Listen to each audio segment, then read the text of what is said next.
We have one more thing, and Tina, I'm going to take it to you. What's one more thing we have left? Oh, we're going to talk about Kyle Shanahan. Mm-hmm. Is he a Mm-hmm. genius? Is he cursed? Will he win a Super Bowl? All those things. So, all right. I know how I feel on this subject matter, but I'm going to let you start Look, because you at play him the twice a year. right, and I've had him. I mean, I've had Yeah, father and I've had son. So, like, at the end of the day, we can't question the pedigree. We know what the right. father has done, and we know the kind of genius that the son is. He's been able to win in a lot of different places. He didn't win with us, but I guess he got the genius after he left us. Maybe we gave him the genius. Who knows? But it's proven what he's able to do. It's easy to look at all of the shortcomings. Obviously, 28-3. Everybody looks at the second half of that game, and then San Francisco. This is their third straight NFC Championship. In the last 2 years, they gave up double-digit leads. In the last two Super Bowls, they gave up double-digit leads.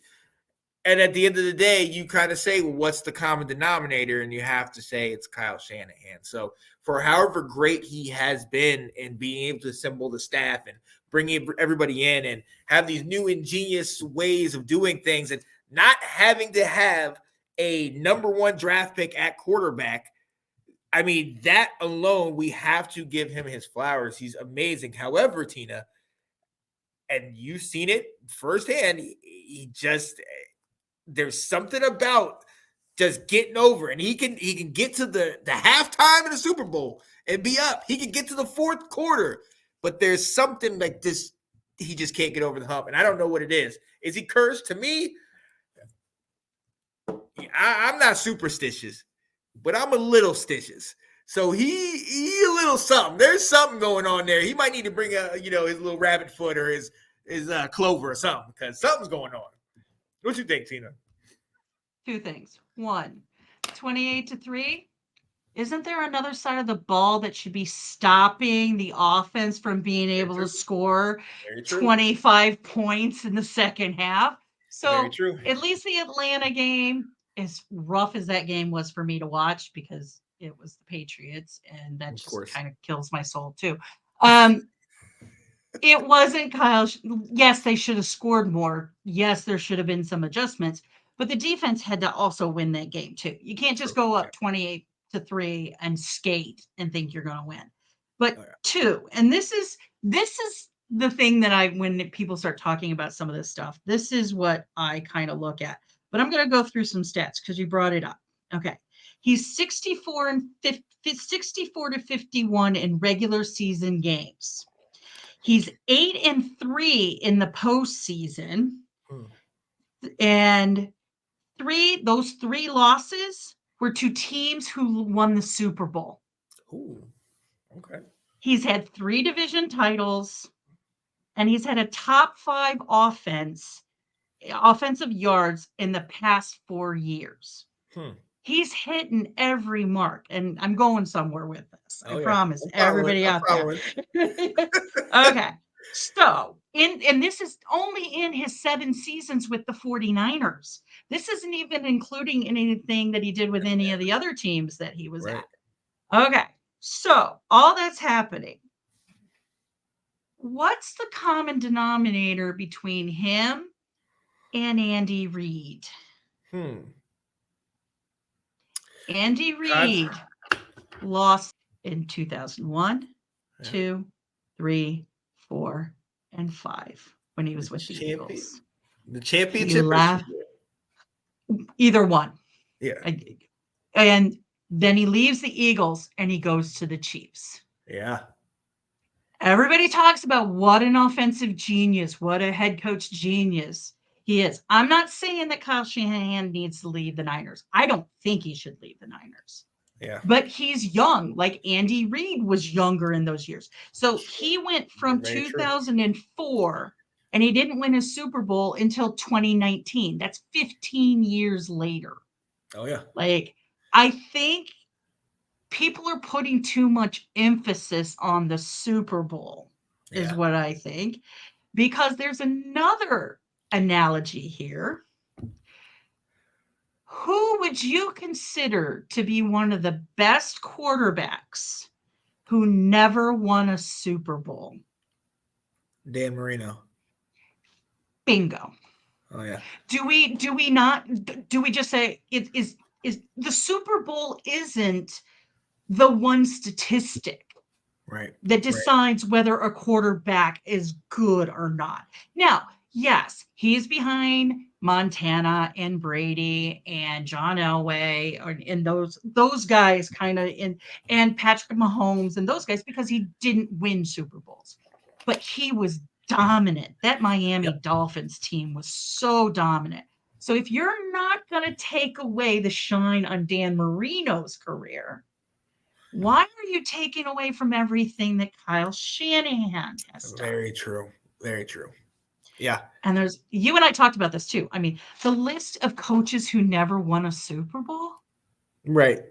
Right. Chuck Knox, Dennis Green, John Fox, Jim Mora, Bud Grant, Dan Reeves, which that one cracks me up because he went to 3 Super Bowls with Denver. He goes to the Falcons and Denver beats him. Yeah. Yeah. Jeff Fisher. by his old quarterback. Yeah. Jeff Fisher, Marty Schottenheimer, Marv Levy, all these guys are considered to be geniuses, coaches. Nobody takes anything away from them. Yeah. So, yeah, I think he can get it over the hump. He has to have the perfect storm. Yep. And so I think he'll do it. It may not be this year. Hopefully he can do it with a team he has. But what that man has done with that team that he has, I mean, he's developed Purdy. I'm sorry, I'm just going to keep talking because I don't understand this. He's not that good. Get rid of him. Right. What? Yeah. Right. And yes, I am a Shanahan lover, guys. I admit that. I love my Shanahan. Really? I love my Shanays and I love my McCaffreys.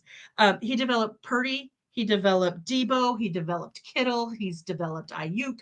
Him and his coaches have done a lot of things with these guys. So I just don't get it. So it comes down to like, so what happened in that game? Because that game was essentially theirs. They had the ball, they had the momentum, and my thing is, and you and I kind of talked about this, is losing Greenlaw was a huge blow to that defense. Yeah, no, absolutely. And at the end of the day, and you've seen this firsthand as well, Patrick Mahomes is the GOAT. Like, he has not You cannot give him a millimeter. You give him a millimeter, he's going to run the mile. That's just the way it is. So I think between Greenlaw, the bad kick, the fumble on the kick return, or the punt return, and the offensive penalties. Yeah. That's just, you can't give Mahomes. That's just too much to give Mahomes in terms of what he can do because they had him on the ropes in the first half. He did not look the same. Like, he even did one of his, I call them Kermit tosses, where he like kind of does the weird, like it just comes out and like some guy catches it and it didn't go his way. And you could see him like frustrated. No, frustration. Yeah.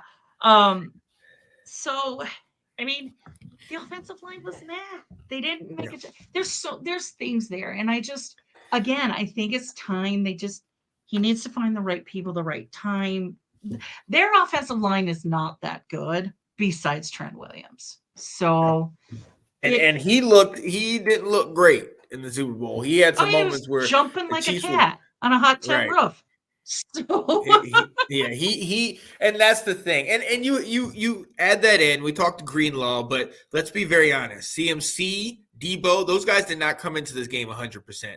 Debo was grabbing his hammy the whole time. CMC was hurt towards the end of the year, and they weren't healthy at the right time. And I know people will say, "Oh, well, the Chiefs weren't 100% healthy either." But they were healthier. Right. And this team runs through Debo and CMC. We saw when those two guys were out earlier in the year, they lost 3 straight. So, Mm. there was different pieces, but like you said, everything has to be absolutely perfect and it just has to kind of all fall into place. But to your point, I mean, when you look at the 3 Super Bowl losses, if you want to go there, sometimes it's about a measure of who you lost to. One of the reasons why Mhm. Dan Marino still gets acknowledged the way he does, I mean, outside of the fact that he has some of the best stats to this day Mhm. from a Yeah. quarterback, was who he lost to. He lost to Joe Montana in the second year. You know what I mean? And an emerging offense with Bill Walsh and all that stuff in '84. So, between that losing to those things, and then also losing to Brady with Shanahan, losing to Brady, losing to Mahomes twice. Sometimes that's just the way it is. Just look at the Steelers. Look at you guys. How many chances would you guys? How many Super Bowls would you have potentially been in had it not been for the Patriots? Sometimes it's just that team, and we're all Yep. just Yep. casualties of their Oh excellence. yeah. Us and the Patriots were knocking each other out left and right. Right. So it's just that's the way it was in the early 2000s. So Abs- yeah. Oh yeah. absolutely. So Yeah. I also have one thing to add. You know how everybody's like, "Oh, they need to run more. Oh, he needs to pass more." All the time. They had 33 series in the game. 16 were rushes. They completed 56.2% of those conversions. Hmm. They had 17 passes. They completed 82.4% of those conversions. That shows you how good that Chiefs run Yeah. defense really was. Hmm. Now, the thing that nailed the game was in overtime on the 2nd and 4 when CMC got stuffed at the line and got Hmm. pushed back. Then they did a pass on the 3rd and 4. Chris Jones was allowed to go through unblocked. Yep. Yep. And That's then it. they still That's just they still got now was that the beginning of the drive? Because I remember at one point in the beginning of the drive, they had a 3-and-out. And then they got the holding penalty on the right. defense that even Yep. allowed their Yeah. offense to go. I mean, look, Yep. like you said, there's a number of different parts in that game Right. that definitely contributed to it. And then, and at the end of the day, you gave Patrick Mahomes time. I mean, we saw when it was a minute Yeah. 53 left in the game. Are you kidding me? I'm not going to do that. Yeah. There's 3 people I won't do that with. That's Tom Brady, Joe Montana, and now Patrick Mahomes. And then we've seen that. Exactly. Yep. And great point by Sydney. Losing to the top 2 quarterbacks of all time potentially just is what it is. Yeah, Yeah. sometimes Yeah. that's just how it's going to be. That's Yeah. how it's going to be. Well, look, It's the ladies and straw gentlemen. you drew. Right, right.